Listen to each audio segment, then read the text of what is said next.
तो दोस्तों हम यहाँ पर जीके का बेहतरीन टेस्ट लगाने वाले हैं, जो कि देख सकते हैं आपकी एग्जाम की तैयारी आपकी स्टार्ट हो गई है। और डेली यहाँ पर आपकी हिंदी की भी क्लासेस दी जा रही हैं, जो कि आपकी हिंदी का प्रैक्टिस सेट और आपकी जीके का भी प्रैक्टिस सेट दिया जा रहा है। अगर ये लगातार क्लास लेते रहेंगे तो आपकी सब कुछ मजबूत हो जाएगा और बेहतरीन तरीके से आप लोग अपना रिजल्ट हासिल करेंगे। ठीक है, चलिए गुड इवनिंग, नमस्कार सभी को, जय हिंद, सभी को जय हिंद। चलिए आवाज मिल पा रही है सभी को? चलिए एक बार क्लियर कर दीजिए, हमारी आवाज आप सभी तक पहुंच पा रही है, आ रही है? चलिए तो स्टार्ट करते हैं। सभी को जय हिंद, सभी को जय हिंद, गुड इवनिंग, सभी को जय हिंद। चलिए स्टार्ट किया जाए। यहां पर देखिए सामान्य ज्ञान का टेस्ट हम लोग सॉल्व करने वाले हैं। बेहतरीन होंगे, 50 प्रश्न होंगे। कितने आंसर आप लोग सही करेंगे इसकी काउंटिंग आप लोग पहले से करते रहिएगा, ठीक है? चलिए आपके सामने क्वेश्चन आ गया है और बेहतरीन तरीके से आप लोगों को जवाब देना है। क्वेश्चन दिया गया है कि भारत रत्न से किस उद्योगपति को सम्मानित किया गया था? तो चलिए जवाब दीजिए। यहां पर आपका राइट आंसर क्या हो जाएगा कि ऐसे कौन से उद्योगपति थे जिनको यहां पर सम्मानित किया गया भारत रत्न से? चलिए पहले क्वेश्चन का लगभग जवाब आ गया है, काफी लोग दे रहे हैं। यहां पर आपका बी नंबर, सी नंबर, ए नंबर, मतलब सबका जवाब यहां पर अलग अलग अभी तक आया है। याद रखिए यहां पर आंसर आपका बी हो जाएगा, JRD टाटा, अर्थात तो यहां पर जो आंसर है वो आपका बी हो जाएगा। याद रखिए टाटा का जो जन्म हुआ था, अर्थात इनका जो जन्म हुआ था ये 1904 ईस्वी में पेरिस में हुआ था। कहां पर हुआ था? इनका जन्म हुआ था पेरिस में हुआ था। ये अपने पिता रतन जी टाटा जो थे ना, रतन जी दादा भाई टाटा, और माता जी सुजैन जो विक्रिय थे, ये दूसरी संतान थे। ठीक है, और ऑप्शन क्या हो जाएगा? बी नंबर हो जाएगा। चलिए आगे बढ़ते हैं। क्वेश्चन आपसे अगला पूछा गया है, कह रहा है भारतीय वनस्पति सर्वेक्षण मुख्यालय कहां पर स्थित है? चलिए जवाब दीजिएगा कि भारतीय वनस्पति सर्वेक्षण का मुख्यालय कहां पर स्थित है। टू का ऑप्शन क्या बनेगा? चलिए काफी लोग जवाब दे रहे हैं। यहां पर आपका टू का ए नंबर, सी नंबर दे रहे हैं। देखिए इसका राइट आंसर आपका हो जाएगा क्या?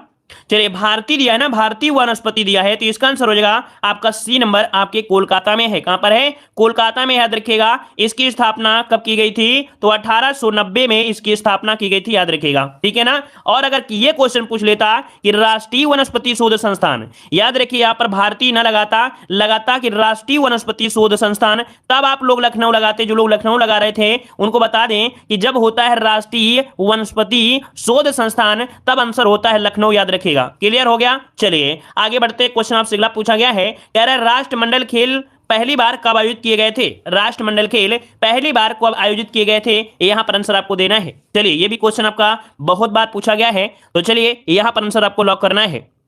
चलिए भाई, तो देखिए काफी लोग यहां पर जवाब दे रहे हैं। 3 का ऑप्शन यहां पर बनेगा डी, 1930 में। याद रखिए इसका राइट आंसर हो जाएगा कौन सा? यहां पर ऑप्शन हो जाएगा डी नंबर, आपके 1930 में किए गए थे। कब?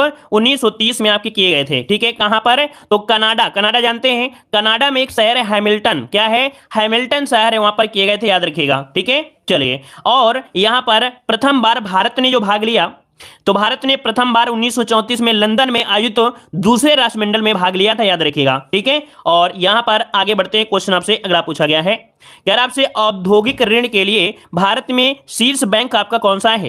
ये बताइए औद्योगिक ऋण के लिए भारत में शीर्ष बैंक आपकी कौन सी है? यहां पर आंसर आपका क्या हो जाएगा? चलिए 4 नंबर में, और ये भी क्वेश्चन आपका बहुत बार पूछा गया है, तो याद रखिए भारतीय औद्योगिक विकास बैंक। क्या नाम है? भारतीय औद्योगिक विकास बैंक। ऑप्शन बनेगा आपका डी नंबर, राइट हो जाएगा, जिसे बोलते हैं IDBI, है ना। याद रखिएगा industrial development bank of India, जिसकी स्थापना हुई थी कब? आपके 1964 में इसकी स्थापना की गई थी, याद रखिएगा। ठीक है ना, क्लियर है? चलिए फिर आगे बढ़ते हैं। क्वेश्चन आपसे अगला पूछा गया है, कह रहा आपसे केंद्रीय सांख्यिकी संगठन का प्रमुख कार्य क्या है? केंद्रीय सांख्यिकी संगठन का प्रमुख कार्य पूछा गया है, तो जवाब दीजिए इसका आंसर क्या हो जाएगा? तो देखें इसका मेन कार्य होता है राष्ट्रीय अनुमान आय एकत्रित करना। मतलब यहां पर ये हो सकता है जो आंसर है वो आपका हो जाएगा कौन सा? आपका बी नंबर आपका हो जाएगा। इसे बोलते हैं CSO बोलते हैं, है ना, सेंट्रल स्टैटिस्टिकल ओमनाइजेशन, ऐसे कुछ बोलते हैं इंग्लिश में, CSO बोलते हैं। ठीक है ना, तो यहां पर याद रखिए ऑप्शन आपका बनेगा कौन सा? बी नंबर इसका राइट हो जाएगा। ठीक है, आगे बढ़ते हैं। क्वेश्चन आपसे अगला पूछा गया है, कह रहा है तुगलकनामा की रचना किसने की? यहां पर बताइए तुगलकनामा की जो रचना किया था वो किसने किया था? यहां पर आपका आंसर जवाब देना है। चलिए काफी अच्छी आपका यहां पर देख सकते हैं क्वेश्चन है, तुगलकनामा की जो रचना किया वो किसने किया था? चलिए देखिए इसका राइट आंसर जो आपका बनेगा, ये आपका बनेगा आपका डी नंबर, अमीर खुसरो थे। याद रखिए कि तुगलकनामा की जो रचना किया था वो आपके अमीर खुसरो ने किया था। इसका ऑप्शन डी बनेगा। याद रखिएगा अमीर खुसरो ने की थी। इसमें तुगलक वंश के संबंधित घटनाओं का वर्णन मिलता है। याद रखिएगा अबुल फजल मत लगाइए, क्योंकि हर चीज अबुल फजल ने ही नहीं किया है। यहाँ पर तुगलकनामा की जो रचना किया है वो अमीर खुसरो ने किया है। याद रखिए इसमें तुगलक वंश से संबंधित घटनाओं का वर्णन मिलता है। ऑप्शन बनेगा आपका डी नंबर आपका हो जाएगा। आगे बढ़ते हैं, क्वेश्चन आपसे अगला पूछा है, दिल्ली सल्तनत के किस शासक को गुलाम का गुलाम कहा जाता है या गुलामों का गुलाम कहा जाता है? यहां पर आंसर आपका सही क्या हो जाएगा? तो चलिए भाई जवाब देना है, फटाफट जवाब देना है। गुलामों का गुलाम किसे कहते हैं? तो देखिए ऑप्शन आ रहा है बी नंबर, आपके इल्तुतमिश को कहते हैं। बिल्कुल सही है, क्योंकि इल्तुतमिश को यहां पर कह सकते हैं दिल्ली का वास्तविक संस्थापक भी कहते हैं। ये आपके जो कुतुबुद्दीन ऐबक था, है ना, कुतुबुद्दीन ऐबक का भी गुलाम था, साथ में मोहम्मद गोरी का भी क्या था? गुलाम था। इस कारण इसे गुलामों का गुलाम कहते हैं। ऑप्शन बनेगा आपका कौन सा? बी नंबर हो जाएगा। राइट, आगे बढ़ते हैं। क्वेश्चन आपसे अगला पूछा गया है कि दार उल सफा की स्थापना किसने की? यहां पर बताइए दार उल सफा की जो स्थापना किया था वो किसने किया? यहां पर आंसर क्या होगा? तो याद रखिएगा दार उल सफा आपकी फिरोज शाह तुगलक ने, ठीक है, फिरोज शाह तुगलक ने की थी। या एक है क्या? याद रखिए दार उल सफा क्या था? ये एक राजकीय अस्पताल था। क्या था भाई? ये एक आपका अस्पताल था। याद रखिएगा ये एक प्रकार का अस्पताल विभाग होता था। आगे बढ़ते हैं, क्वेश्चन आपसे अगला पूछा है कि फारसी यात्री अब्दुल रज्जाक ने किसके काल में विजयनगर की यात्रा की थी? यहां पर आपको बताना है कि जो आपके फारसी यात्री हैं नाम क्या है? अब्दुल रज्जाक। ये किसके शासन काल में? तो याद रखिए आपका आंसर हो जाएगा देव राय द्वितीय के शासन काल में। ऑप्शन बनेगा यहां पर आपका बी नंबर हो जाएगा। ठीक है ना, क्लियर है। और वह खुरासन के सुल्तान मिर्जा शाहरुख का दूत था। अर्थात जो खुरासन पड़ता था तो खुरासन के सुल्तान मिर्जा शाहरुख का क्या था? ये दूत था। तो ऑप्शन बनेगा आपका बी नंबर।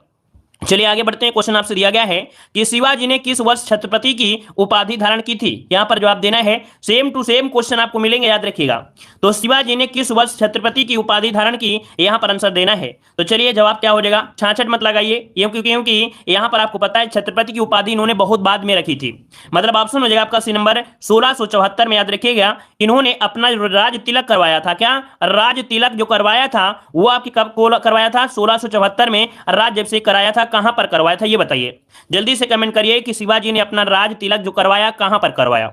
चलिए रायगढ़, बिल्कुल सही है। याद रखिए रायगढ़ में करवाया था, रायगढ़ में करवाया था। ठीक है ना। और कह सकते हैं कि राजअभिषेक की प्रक्रिया काशी के एक पंडित थे गंगाधर द्वारा संपन्न करवाया था। और इसी अवसर पर शिवाजी ने छत्रपति की उपाधि धारण की थी। ऑप्शन बनेगा आपका सी नंबर। क्लियर है ना। चलिए पहली बार जुड़ रहे हैं तो भाई चैनल को जरूर सब्सक्राइब करिएगा। हिंदी का भी प्रैक्टिस सेट दिया जा रहा है तो आप लोग प्ले लिस्ट के माध्यम से देखते जाइएगा। ठीक है, अगर आपको थोड़ा भी पसंद आ रहा है तो हमें मोटिवेट करने के लिए वीडियो को लाइक शेयर जरूर करते रहिएगा। ठीक है, चलिए क्वेश्चन आ गया है कि किस पुर्तगाली गवर्नर ने कोचीन की जगह गोवा को पुर्तगालियों की राजधानी बनाया? अब आप ही बताइएगा कि किस पुर्तगाली गवर्नर ने कोचीन की जगह गोवा को पुर्तगालियों की राजधानी बनाया? तो कोचीन की जगह इसने गोवा को राजधानी बनाया, ये किसने बनाया था? चलिए यहां पर आंसर देना है, ये है नीना डी कुन्हा। यहां पर आंसर हो जाएगा बी वाला हो जाएगा, अल्मीडा मत लगाइएगा। यहां पर आंसर आपका सी हो जाएगा नीना डी कुन्हा। नीना डी कुन्हा ये जो आपके 1530 में, कब भैया? 1530 में कोचीन की जगह गोवा को पुर्तगालियों की राजधानी बनाया और उसी ने सेंट टोमे तथा हुगली में पुर्तगालियों की बस्ती भी बसाया था। तो ऑप्शन हो जाएगा यहां पर आपका सी नंबर। आगे बढ़ते हैं, क्वेश्चन आपसे अगला पूछा गया है, कह रहा आपसे क्वेश्चन कि अंग्रेजों एवं फ्रांसीसियों के बीच पेरिस की संधि कब हुई थी? यहां पर जवाब दीजिएगा कि अंग्रेजों एवं फ्रांसीसियों के बीच पेरिस की संधि कब हुई? पेरिस की संधि। चलिए पेरिस की संधि आपको बताना है, आपका आंसर क्या हो जाएगा? चलिए तो देखिए यहां पर आपका आंसर हो जाएगा 1763। यहां पर आंसर बनेगा आपका डी नंबर। 1763 ईस्वी में हुआ था, अर्थात पेरिस की संधि हुई थी इसमें अंग्रेज और फ्रांसीसियों के बीच 1763 में। और इस संधि के द्वारा क्या हुआ था? कर्नाटक का युद्ध हुआ था। कौन सा?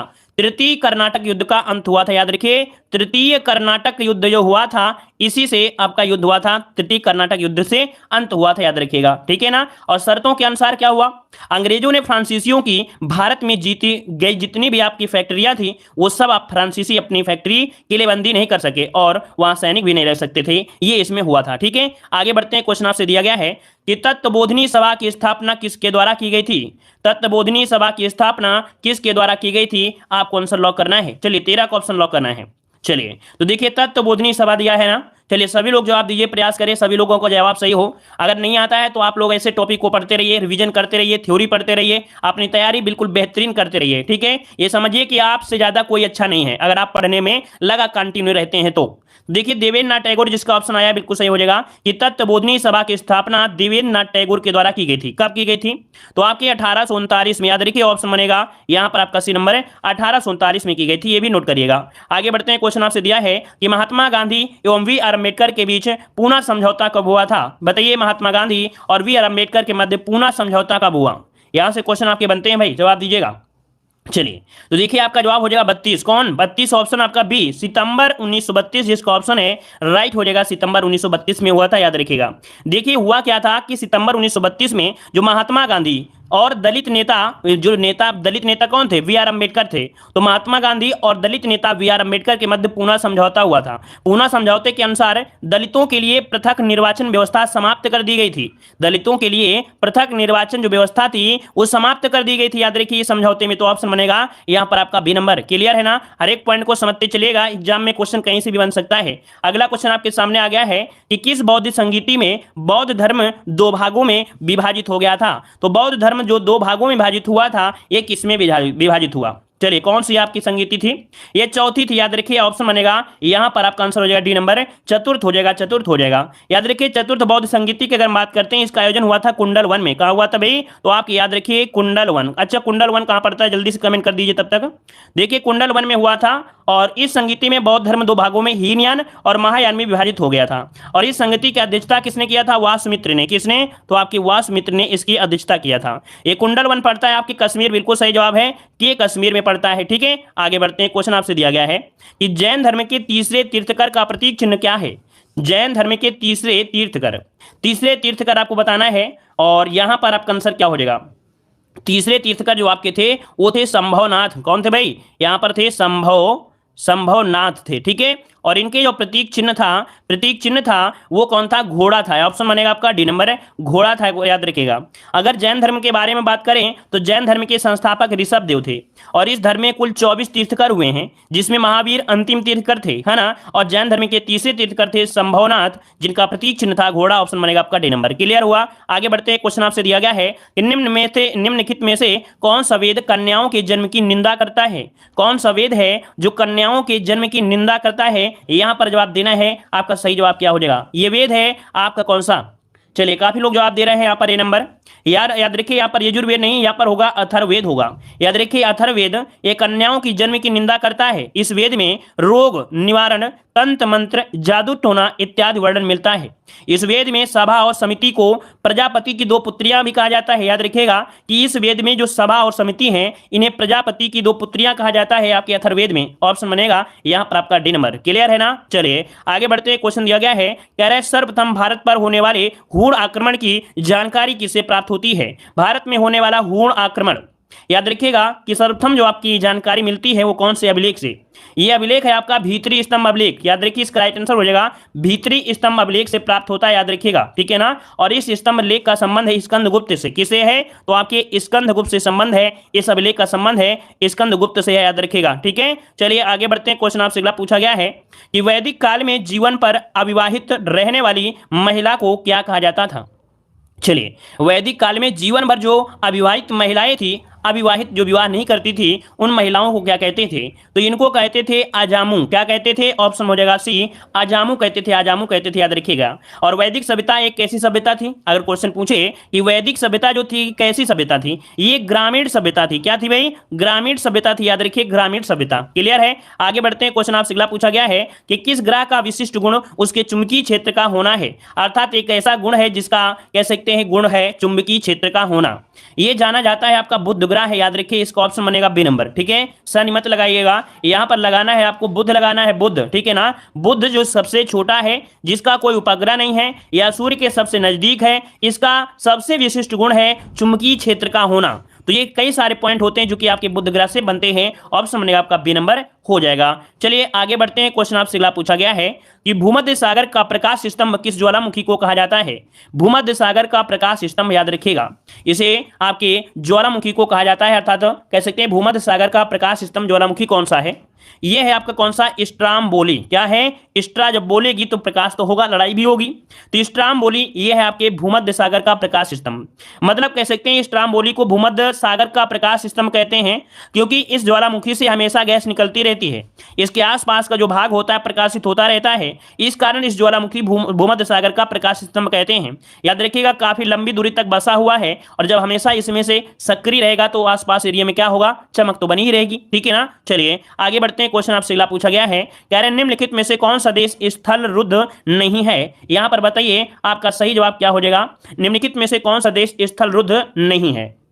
देखिए यहां पर लाओस भी है, कजाकिस्तान है और आपका उज्बेकिस्तान है, लेकिन जो आपका थाईलैंड है, क्या है भाई, जो आपका थाईलैंड है, ये आपका कह सकते हैं स्थल रुद्ध देश आपका नहीं है। ठीक है ना, देखिए स्थल रुद्ध देश मतलब होता है कि एक ऐसा देश जिसकी सीमा समुद्र को स्पर्श नहीं करती, अर्थात छूती नहीं है। तो इन विकल्पों में से कौन सा है, तो थाईलैंड आपका हो जाएगा। ठीक है ना, क्लियर है। और यहां पर आगे, अच्छा अगर यहां पर एक क्वेश्चन बनता है कि सबसे बड़ा स्थल अवरुद्ध देश कौन सा है, सबसे बड़ा अगर पूछे तो कजाकिस्तान। याद रखिए कजाकिस्तान जो आपका है ये सबसे बड़ा स्थल अवरुद्ध देश है, अर्थात काफी एरिया में आपका बसा हुआ है स्थल अवरुद्ध देश में। ठीक है, चलिए आगे बढ़ते हैं। क्वेश्चन आपसे दिया गया है, कह रहे असवान बांध किस नदी पर बना है। यहां पर जवाब दीजिएगा असवान बांध किस नदी पर बना हुआ है, यहां पर आपका आंसर क्या हो जाएगा। और सभी यहां पर जितने भी स्टूडेंट हैं सभी का जवाब यहां पर देना है, सभी लोग यहां पर जवाब सही दीजिएगा। असवान बांध किस नदी पर है, चलिए नील नदी पर। चलिए सभी का जवाब आ रहा है लगभग, यहां पर नील नदी हो जाएगा। बिल्कुल सही जवाब है कि नील नदी का जो उद्गम होता है, अगर क्वेश्चन ये पूछे नील नदी का उद्गम कहां से होता है, तो याद रखिए अफ्रीका में एक झील पड़ती है विक्टोरिया झील। कौन सी पड़ती है, आपकी विक्टोरिया झील पड़ती है, विक्टोरिया झील ये आपकी कह सकते हैं। और नील नदी की बात करते हैं तो विश्व की सबसे लंबी नदी है ना। और अगर ये पूछे कि अमेजन नदी क्या है, तो अमेजन नदी क्या है, ये आपकी कह सकते हैं विश्व की सबसे चौड़ी नदी है ना। चलिए अगला क्वेश्चन यहां पर दिया गया है कि बाबा बुदन की पहाड़ी किस राज्य में है। ये भी क्वेश्चन आपका पूछा गया था कि बताइएगा बाबा बुदन की जो पहाड़ी किस राज्य में स्थित है, ये क्वेश्चन पूछा गया है। तो चलिए भाई इसका जवाब देना है, आपका सही जवाब इनमें से क्या हो सकता है। चलिए थोड़ा कठिन जरूर लगेगा, लेकिन प्रयास अगर अच्छा रहेगा तो 100% एक ना एक दिन यहां पर आप लोगों को सफलता 100% मिलेगी।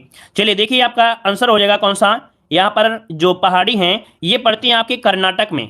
बाबू बुदन की पहाड़ी कर्नाटक में है, याद रखिएगा। ठीक है, देखो जैसे आपकी बाबू बुदन की पहाड़ी और आपकी ब्रह्मगिरी की पहाड़ी दोनों कर्नाटक राज्य में है, और यह दोनों कैसे पठार हैं, आपके धारवाड़ के पठार हैं। ठीक है, ये जो आपके पठार हैं धारवाड़, आपने सुना होगा धारवाड़ की चट्टानें है ना, तो याद रखिए कि आपके धारवाड़ पठार का ही भाग है। आगे बढ़ते हैं, क्वेश्चन आपसे दिया गया है, कह रहे कौन सी नदी कृष्णा की सहायक नदी है। तो चलिए बताइएगा कृष्णा नदी की सहायक नदियां इनमें से कौन है। तो देखिए यहां पर आपका दिया गया है कौन सा पॉइंट आपका, अगर हम बात करते हैं यहां पर, तो देखिए आपकी जो मूसी नदी है ये आपकी हो जाएगी कृष्णा की है ना, मूसी नदी है। चलिए यहां पर देखो कोयना नदी आपकी है, और यहां पर आपकी दी गई है दूध गंगा। अच्छा यहां पर जो दी गई है कौन सी, आपकी जलांगी नदी। देखिए इसका आंसर हो जाएगा 1 2 3, और 1 2 3 कहां पर है, ऑप्शन आपका बी है। अब यहां पर जो दी गई है कौन सी, आपकी जलांगी नदी। ये जलांगी नदी है आपकी हुगली नदी की, किसकी है भाई, ये है आपकी हुगली नदी की है। याद रखिए जलांगी नदी है आपकी हुगली नदी की है। ठीक है, चलिए आगे बढ़ते हैं। क्वेश्चन आपसे दिया गया है, चलिए यहां पर क्वेश्चन दिया गया है कि भारत में सर्वाधिक वर्षा किस मानसून के कारण होती है। भारत में सर्वाधिक वर्षा किस मानसून से होती है। किसी भी स्टूडेंट का एक क्वेश्चन गलत नहीं होना चाहिए, इस क्वेश्चन को हमने कई बार आपको पढ़ाया भी है। तो चलिए जवाब दीजिए 26 का ऑप्शन क्या हो जाएगा। तो चलिए यहां पर देखिए काफी लोग जवाब दे रहे हैं, आपका जवाब ए नंबर दक्षिण पश्चिम मानसून दे रहे हैं। बिल्कुल सही है कि भारत में सर्वाधिक वर्षा दक्षिण पश्चिम मानसून से होती है, और इस मानसून का विस्तार जून से सितंबर माह तक होता है ना। लगभग देखा जाए तो भारत में लगभग 74% वर्षा, लगभग 74% वर्षा जो होती है ये इसी मानसून से होती है। हमने आपको मैप में भी बताया था कि मैप के माध्यम से पढ़ेंगे तो भी आपको पूरी तरीके से क्लियर यहाँ पर हो जाएगा। ऐसे ऐसे मानसून आपका आगे धीरे धीरे पढ़ता रहता है। ठीक है, चलिए आगे बढ़ते हैं। क्वेश्चन आपसे दिया गया है कि पड़ोसी देश बांग्लादेश के साथ कितने भारतीय राज्य की सीमा साझा करते हैं। ये देख सकते हैं क्वेश्चन कितना लाजवाब है। ये क्वेश्चन आपका लगातार पूछा जा रहा है इस बार एग्जाम में कि बांग्लादेश के साथ सीमा कितने भारतीय राज्य से है। जैसे आपका नेपाल पूछेगा, आपसे भूटान भी पूछता है, आपसे पूछता है कि आपका म्यांमार किसके साथ सीमा साझा है। अर्थात जितने भी पड़ोसी राज्य हैं, देश है, वो पूछता है कि भारत के कितने राज्यों से जुड़े हैं। ये लेटेस्ट क्वेश्चन आपका बना हुआ है और इसी से क्वेश्चन आपके बनते हैं। पहले बना था लेकिन पूछा अब जा रहा है बहुत ज्यादा क्वेश्चन। ठीक है, चलिए देखिए भाई यहां पर जो दिया है बांग्लादेश किसके साथ सीमा बनाता है, 5 याद रखिए भारतीय राज्यों के साथ सीमा बनाता है। ठीक है, 5। तो यहां पर आपके कौन कौन से हैं बताइएगा। इनमें से देखिए सबसे लंबी सीमा किसकी है, आपकी बांग्लादेश की है। लगभग देखा जाए 4906 किलोमीटर इसकी सीमा है जो इसके साथ आए।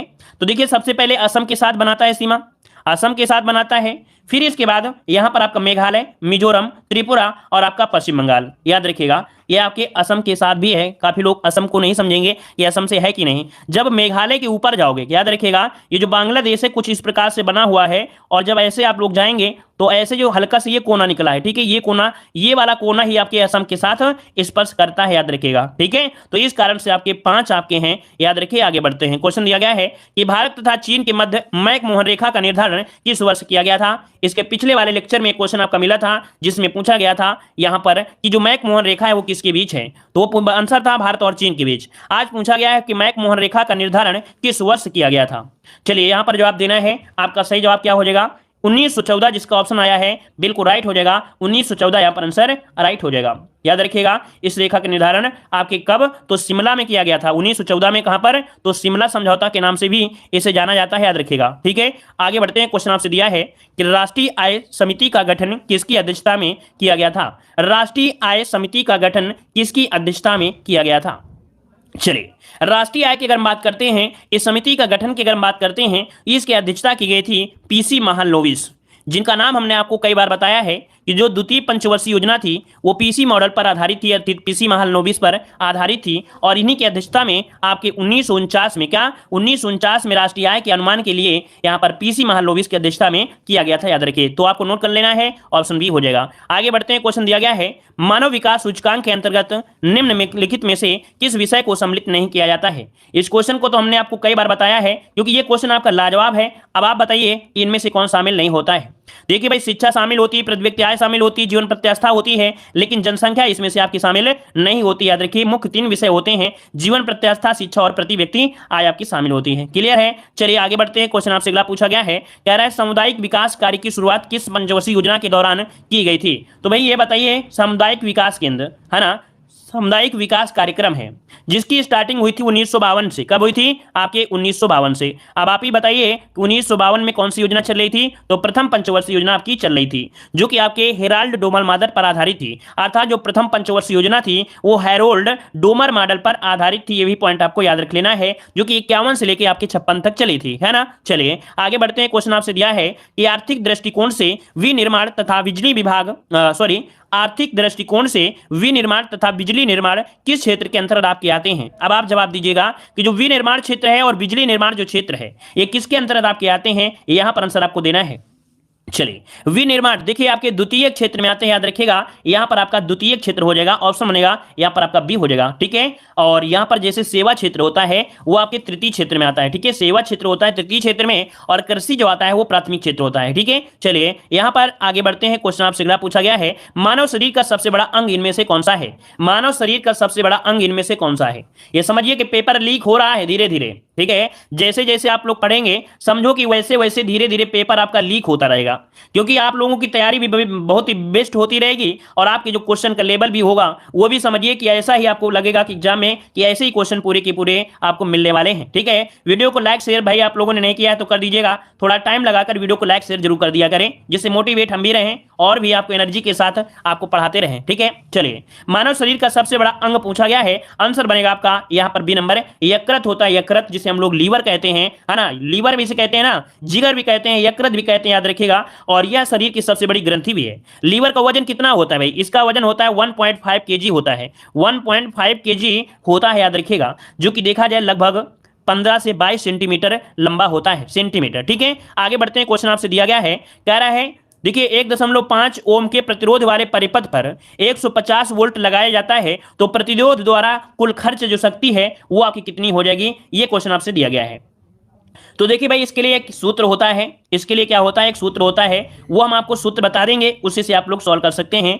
यहाँ पर पावर बराबर होता है जो एनर्जी डिस्ट्रीब्यूशन है और आपका टाइम होता है, अर्थात P बराबर होता है E/T। ठीक है, P बराबर E/T होता है, या हम लोग इसे कह सकते हैं क्या, P बराबर इसको जो आपका E है, E को हम लोग बोलते हैं VI कह सकते हैं, T कर सकते हैं। ठीक है, तो ये थोड़ा सवाल है, इसको आप लोग नोट कर आंसर कर ले दीजिए, हम आंसर आपको बता देते हैं। इसका जो आपका आंसर आएगा वो आपका डी नंबर इसका आंसर आ जाएगा। ठीक है, चलिए ऐसे निकाल लीजिए, हम डायरेक्ट आपको सॉल्व कर देते हैं। यहां पर होता है P बराबर P बराबर V इसके बाद क्या हो जाएगा, इसके बाद आपको V इंटू आपको कुछ बनेगा, मतलब V 2V बन जाएगा 2V, और इंटू आपका भागे हो जाएगा 1.5 होता है। ठीक है, ये मैथ का सवाल है, मैथ हमें थोड़ी कम आती है, तो बस आपको बता दिए कि इसी सवाल से आपका आ जाएगा। ठीक है, चलिए आगे बढ़ते हैं। क्वेश्चन दिया गया है, यहाँ पर क्वेश्चन दिया गया है कि पानी की बूंदों का तैलीय पृष्ठ पर न चिपकने का कारण क्या होता है।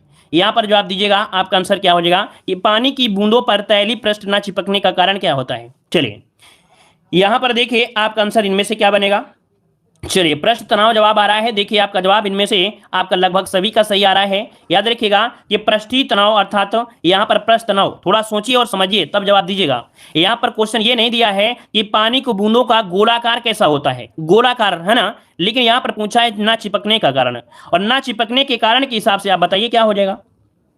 चलिए तो देखिए भाई यहां पर आंसर आपका सी आया है, जिसका बिल्कुल राइट हो जाएगा। याद रखिए तैलीय पृष्ठ पर न चिपकने का क्या कारण होता है, याद रखिए इसका जो आंसर हो जाएगा वो आसंजक बल होता है। क्या होता है, आसंजक बल होता है। अगर क्वेश्चन ये पूछता कि पानी की बूंद गोलाकार होती है किस कारण से, तब आप पृष्ठ तनाव की वजह से कह सकते थे। यहां पर आंसर आपका सी हो जाएगा। नोट करिए, जल्दीबाजी में क्वेश्चन लगभग 50% अधिक लोगों से गलतियां हो जाती हैं, याद रखिएगा। ठीक है, अगर ऑप्शन में पहले पृष्ठ तनाव मिल जाए तो ये लगभग 50% लोग इसका आंसर ए ही लगा देते हैं, याद रखिएगा। ठीक है, चलिए आगे बढ़ते हैं। क्वेश्चन आपसे अगला पूछा है कि तुल्यकारी उपग्रह के परिक्रमण की अवधि जो होती है वो आपकी कितनी होती है। चलिए यहां पर बताइए, तुल्यकारी उपग्रह मतलब जो होता है पृथ्वी के ही जैसा होता है, पृथ्वी के बराबर ही होता है उसकी जो चाल होती है, तो यहां पर आंसर हो जाएगा 24 घंटा हो जाएगा।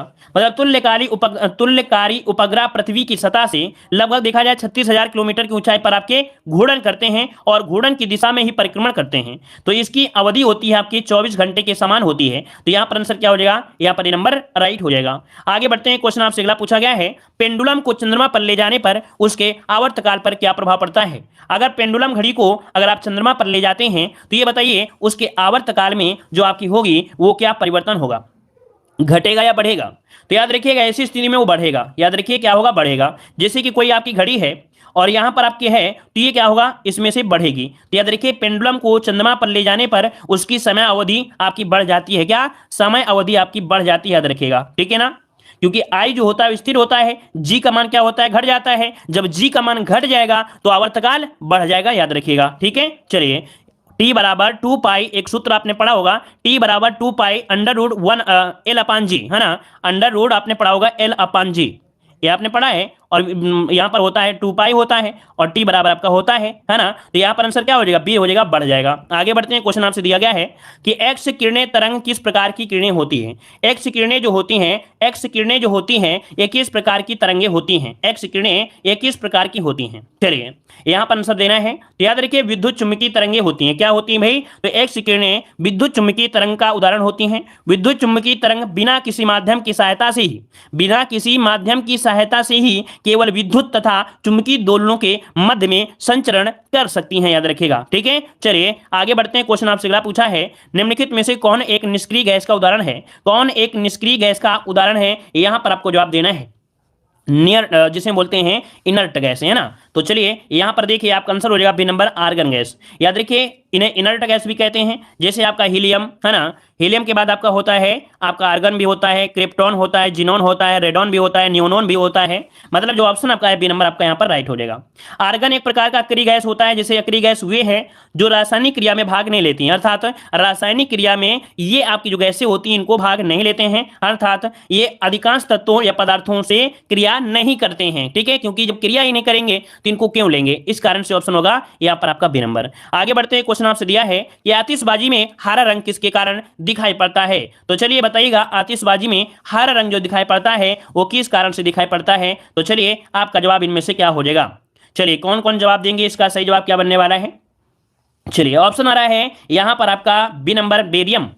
चलिए बेरियम मतलब आपका भाई सी नंबर। अच्छा, वेरी गुड, यहाँ पर देखिए अच्छा जवाब है, यहाँ पर हो जाएगा सी नंबर। यहाँ पर वेरियम होता है, याद रखिए, याद रखिए यहाँ पर वेरियम की वजह से क्या होता है, यहाँ पर दिखाई देता है कैसा, हरा रंग दिखाई देता है। लेकिन अगर क्वेश्चन ने पूछ ले लाल रंग, तो लाल रंग जो आतिशबाजी में दिखाई देता है वो स्ट्रांसियम के कारण, किसके कारण, स्ट्रांसियम के कारण यहाँ पर लाल रंग दिखाई देता है। याद रखिए स्ट्रांसियम के कारण क्या होता है, लाल रंग। इसे आप लोग नोट करिए क्योंकि एग्जाम में क्वेश्चन पूछा जाता है। ठीक है, मान लो दो चीजें तो आपने पढ़ा है, हरा और लाल पढ़ा है, लेकिन अगर नीला आ जाए तो, अगर मान लो नीला आ जाए तो क्या करोगे? नीला आ जाए, अगर ऑप्शन में नीला आ जाए कि नीला रंग किसकी वजह से आता है, तो ये होता है कॉपर की वजह से। किसके? तो आपके कॉपर की वजह से नीला रंग होता है। ठीक है, मान लो अगर सिल्वर कलर आ जाए कि सिल्वर रंग कैसा क्यों होता है, इसका आपका ला था। ठीक है, अगर मान लो सिल्वर रंग आ जाए, सिल्वर, अगर सिल्वर आ जाए सिल्वर, तो ये होता है एल्यूमिनियम के कारण। किसके कारण? तो सिल्वर जो आपका रंग होता है ये एल्यूमिनियम की वजह से होता है, एल्यूमिनियम की वजह से होता है, याद रखिएगा। ठीक है ना, क्लियर है? तो इसको नोट कर लीजिएगा जो हमने आपको बता दिया है। आगे बढ़ते हैं, क्वेश्चन आपसे अगला पूछा गया है, कह रहा है 15 दिसंबर 1946 को संविधान सभा में उद्देश्य प्रस्ताव के लिए किन्होंने प्रस्तुत किया था? अर्थात उद्देश्य प्रस्ताव के बारे में पूछा गया है, किसने प्रस्तुत किया? उद्देश्य प्रस्ताव आपके पंडित जवाहरलाल नेहरू, जो कि ऑप्शन बनेगा यहां पर आपका डी नंबर। अब यहां से 2-3 पॉइंट ये पूछेगा कि डेट आपको बताना है, तो भाई डेट भी आपका हो जाएगा, ये शायद 13 दिसंबर को है ना, यहां पर 15 दिसंबर नहीं होगा भाई, 13 दिसंबर होगा। 13 दिसंबर 1946 को उद्देश्य प्रस्ताव प्रस्तुत किया गया था। और उद्देश्य प्रस्ताव को जो कह सकते हैं स्वीकृति मिली थी, वो कब मिली थी? तो 22 जनवरी, याद रखिए 22 जनवरी 1947 को, 1947 को इसको स्वीकृति मिल गई थी आपकी प्रस्तावना को, याद रखिएगा। ठीक है, उद्देश्य प्रस्ताव को। ठीक है, क्लियर है? आगे बढ़ते हैं, क्वेश्चन आपसे अगला पूछा गया है, यार भारतीय संविधान में राज्यसभा के सदस्यों की निर्वाचन प्रक्रिया किस देश के संविधान से ग्रहित की गई है? तो चलिए जवाब देना है कि संविधान में राज्यसभा के सदस्यों की निर्वाचन की प्रक्रिया, राज्यसभा के निर्वाचन की प्रक्रिया किस देश के संविधान से संग्रहित की गई है, यहां पर आंसर आपको देना है। आपका सही जवाब इनमें से क्या हो जाएगा? राज्यसभा के सदस्यों को निर्वाचन की प्रक्रिया। चलिए, ऐसा तो नहीं लगता है कि हम बहुत धीमे पढ़ा रहे हैं या हम बहुत तेज पढ़ा रहे हैं? आप लोग एक बार कमेंट करिए ताकि हमें भी पता चले कि जो हमारी स्पीड है वो आपकी सही है कि नहीं है। क्योंकि हर एक क्वेश्चन को ऐसा तो नहीं है डायरेक्ट आंसर बता दे रहे हैं, उसके बारे में थोड़ा बहुत नॉलेज आपको देते चल रहे हैं, ताकि एग्जाम में अगर क्वेश्चन घुमा भी दे तो भी आपको पता चलता रहे। ठीक है ना, हमारी हिसाब से ठीक है, लगभग स्पीड भी आपको लगातार दे रहे हैं। चलिए, तो देखिए यहां पर जो आपका है, यहां पर जो आपका आंसर हो जाएगा वो क्या हो जाएगा? तो देखिए आपका जवाब हो जाएगा दक्षिण अफ्रीका। याद रखिएगा कि जो संविधान में दक्षिण अफ्रीका से संविधान संशोधन की प्रक्रिया ली गई है, संविधान संशोधन की प्रक्रिया और राज्यों के जो निर्वाचन है अर्थात राज्यसभा के सदस्यों की निर्वाचन की प्रक्रिया आपकी ली गई है आपके दक्षिण अफ्रीका से। तो ये भी पॉइंट याद रखिए, संविधान संशोधन भी और ये भी। ठीक है, चलिए आगे बढ़ते हैं। क्वेश्चन आपसे अगला पूछा है, प्रोटेम स्पीकर की नियुक्ति कौन करता है? अब आप ही बताइए कि प्रोटेम स्पीकर की जो नियुक्ति करता है वो आपका कौन करता है? आपको जवाब देना है, प्रोटेम स्पीकर की नियुक्ति यहां पर कौन करता है? चलिए, तो देखिए ऑप्शन हो जाएगा आपका सी नंबर, राष्ट्रपति करेगा। याद रखिए प्रोटेम स्पीकर की नियुक्ति लोकसभा के आम चुनाव के बाद, क्या लोकसभा, क्योंकि नियुक्ति की बात किया है ना, नियुक्ति की बात किया है, तो लोकसभा के आम चुनाव के बाद राष्ट्रपति द्वारा की जाती है। यह सामान्यतः लोकसभा का सबसे वरिष्ठ सदस्य होता है। यह लोकसभा के नवनिर्वाचित सदस्यों को शपथ ग्रहण करवाता भी है और लोकसभा अध्यक्ष हैं कि चुनाव में सदन की मदद भी करता है। ठीक है, तो ऑप्शन हो जाएगा आपका सी नंबर। आगे बढ़ते हैं, क्वेश्चन आपसे अगला पूछा गया है कि निम्नलिखित में से कौन सा कोशिकांग जंतु कोशिका में नहीं पाया जाता है? वेरी वेरी आईएमपी क्वेश्चन, याद रखिएगा कि निम्नलिखित में से कौन सा कोशिकांग जंतु कोशिका में नहीं होता है? तो जंतु कोशिका में नहीं होता है कौन सा? ये है आपका कौन सा भाई? आपके तारकाय भी होते हैं, यहाँ पर गाल्जिकाय भी होते हैं, लाइसोसोम भी होते हैं, या लेकिन यहाँ पर रसधानी, ये जो आपका रसधानी है ये पादप कोशिकाओं में पाए जाते हैं। याद रखिए ये जो पाए जाते हैं आपके पादप कोशिकाओं अर्थात जैसे पेड़ पौधे हैं उनमें पाए जाते हैं। इससे क्या होता है? इससे होता है जो जल होता है, खनिज होता है, लवण होता है, कार्बोहाइड्रेट होते हैं, वो इसमें उपस्थित होते हैं और यही पेड़ पौधों को क्या करते हैं? उनको जल, उनको खनिज, कार्बोहाइड्रेट, लवण पहुंचाते हैं। ठीक है, तो ऑप्शन हो जाएगा आपका सी नंबर। अगला क्वेश्चन आपसे दिया है कि कौन सा एंजाइम वसा को वसी अम्ल तथा ग्लिसरॉल को ग्लिसरॉल में परिवर्तित करता है? चलिए, कौन सा एंजाइम वसा को वसी अम्ल तथा ग्लिसरॉल में परिवर्तित कर देता है? यहां पर आपका आंसर क्या हो जाएगा? आंसर यहां पर जो आपका बनेगा कौन सा बन सकता है? तो देखिए भाई यहां पर दिया है इमाइलेस, ट्रिप्सिन, पेप्सिन, इनमें से कोई नहीं। इसका आंसर होगा क्या? इसका आंसर होगा डी नंबर। भाई इसमें से ऑप्शन जो बनेगा वो डी बनेगा। अब याद रखिएगा कि जो होता है कौन? लाइपेज, आपने नाम सुना होगा। क्या सुना है आपने? लाइपेज नाम सुना होगा, लाइपेज। याद रखिए लाइपेज, लाइपेज जो आपका है ये क्या करता है? लाइपेज एंजाइम जो होता है वसा को वसी अम्ल में तथा ग्लिसरॉल में परिवर्तित कर देता है। ठीक है ना, याद रखिए इसका आंसर आपका लाइपेज होगा, जो कि इनमें से डी वाला ऑप्शन दिया गया था। ठीक है, याद रखिए, नोट कर लीजिए। आगे बढ़िए, क्वेश्चन आपसे दिया गया है कि काकरोच में हृदय कोष्ठ की जो संख्या होती है वो आपकी कितनी होती है? काकरोच का तो नाम आप सुना ही होगा, तो आप ही बताइए कि कॉकरोच में जो हृदय कोष होते हैं उनकी संख्या जो होती है वो आपकी कितनी होती है? चलिए, काफी लोग जवाब दे रहे हैं 3 होती हैं, यहाँ पर 3 होती हैं भाई, और जवाब दीजिए थोड़ा सा। चलिए, 46 को ऑप्शन डी भी दे रहे हैं, बी दे रहे हैं, ए दे रहे हैं, सी दे रहे हैं, मतलब हर प्रकार के आंसर हैं। याद रखिए यहां पर आंसर आपका लॉक हो जाएगा, यहां पर डी नंबर 13 होते हैं। काकरोच में हृदय कोष्ठों की संख्या कितनी होती है? 13 होती है। और अगर पूछ ले कि केचुए में कितनी होती है, तो भाई केचुए जो होती है, केचुए में वो आपकी होती है कितने, तो आपके 8 होते हैं। याद रखिए केचुए में हृदय कोषों की संख्या 8 होती है, याद रखिएगा। ठीक है, मनुष्य के होते हैं कितने, 4 होते हैं। और यहां पर जैसे मछली वगैरह हो गया है ना, उनमें होते हैं 3। आगे बढ़ते हैं, क्वेश्चन आपसे अगला पूछा गया है कि भारत के नियंत्रक महालेखा परीक्षक से संबंधित उपबंधों का उल्लेख जो किया गया है संविधान के किस भाग में किया गया है। तो भाई नियंत्रक महालेखा परीक्षक ये केंद्र के अंतर्गत आते हैं, अर्थात आपका भाग जो 5 है वो आपको बताया गया था कि आर्टिकल नंबर 148 से लेके आपके 151 तक आपके वर्णन मिलेंगे, नियंत्रक महालेखा परीक्षक के बारे में मिलता है, याद रखिएगा। ठीक है ना, याद रहेगा। आगे बढ़ते हैं, क्वेश्चन दिया गया है ये पंचायत चुनाव में निर्वाचित होने के लिए न्यूनतम आयु कितनी होनी चाहिए। पंचायत चुनाव में निर्वाचित होने के लिए न्यूनतम आयु कितनी होनी चाहिए, आपको जवाब देना है। इस प्रकार के क्वेश्चन तो आपको हमेशा हम सॉल्व करवाते हैं, इस कारण इस क्वेश्चन का जवाब आप लोग कमेंट बॉक्स में कमेंट करिएगा। ठीक है, इसका जवाब आप लोग कमेंट बॉक्स में कमेंट करिए। अगला क्वेश्चन दिया है कि प्रथम राजभाषा आयोग का गठन किस वर्ष किया गया था। प्रथम राजभाषा आयोग का गठन किस वर्ष किया गया, 49 को ऑप्शन लॉक करना है। चलिए सही जवाब क्या हो जाएगा, 51 हो जाएगा या 55 होगा, 61 सी नंबर। चलिए 1955। याद रखिए कि अनुच्छेद जो आपका है 343, क्या है, अनुच्छेद 343 के अंतर्गत राज्यसभा का वर्णन किया गया है, जिसके अनुसार कहा गया है कि भाषा ये हिंदी और जो लिपि होगी देवनागरी होगी। और प्रथम राजभाषा आयोग है ना, प्रथम राजभाषा आयोग 1955 में किया गया था। अध्यक्ष कौन थे, जवाब दीजिए। कोई स्टूडेंट हो जो इसका जवाब दे कि प्रथम राजभाषा आयोग के जो अध्यक्ष थे वो आपके कौन थे, यहां पर जवाब देना है। सही जवाब क्या हो जाएगा, बीजी खेर, बिल्कुल सही है। याद रखिए बीजी खेर थे इसकी जो अध्यक्षता किया था। ठीक है, आगे बढ़ते हैं, क्वेश्चन आपसे अगला पूछा गया है कि समाचार पत्र निम्नलिखित में से किस सूची के अंतर्गत आपके आते हैं। एक क्वेश्चन आपकी यूपीएसआई में क्वेश्चन पूछा गया था, अगर आपको याद हो कि यहां पर जो आपके समाचार पत्र हैं वो किस सूची के अंतर्गत आपके हैं, यहां पर आंसर दीजिए। आपका सही जवाब इनमें से क्या हो जाएगा। चलिए भाई, यहां पर आंसर जो आपका बनेगा वो क्या हो जाएगा। इसका क्वेश्चन आपका पूछा गया था, बहुत लोगों ने इसका जवाब गलत भी दिया था।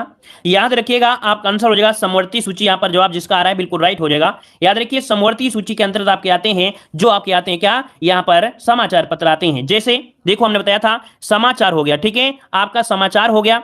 फिर इसके बाद देखा जाए तो आपका जो पत्र हो गया 1 हो गया, समाचार शिक्षा 1, क्या क्या, समाचार शिक्षा और 1 ये आपके आते हैं समवर्ती सूची में आते हैं। याद रखिएगा, जो कि समवर्ती सूची में वर्तमान में कुल कितने विषय हैं, तो आपके 52 हैं। तो ये 3 पॉइंट को नोट करिएगा, क्योंकि एग्जाम में क्वेश्चन जो पूछे जाएंगे यही पूछे जाएगा कि आपका जो समाचार पत्र है, साथ में जो आपका 1 है और आपकी जो शिक्षा है, ये किस में आपकी आती है। याद रखिए आपके समवर्ती सूची में आती है। तो इस प्रकार से क्वेश्चन आपका हो जाएगा कौन सा, यहाँ पर सी नंबर हो जाएगा। ठीक है, एक क्वेश्चन आपको कमेंट बॉक्स में कमेंट करना है कि भारतीय वन प्रबंधन संस्थान का मुख्यालय कहां पर है। बताइएगा कि भारतीय वन प्रबंधन संस्थान का मुख्यालय कहां पर है।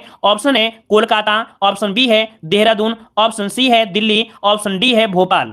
आप लोग जवाब दीजिएगा भारतीय वन प्रबंधन संस्थान का मुख्यालय कहां पर है। इसका जवाब आप लोग कमेंट बॉक्स में कमेंट करिएगा।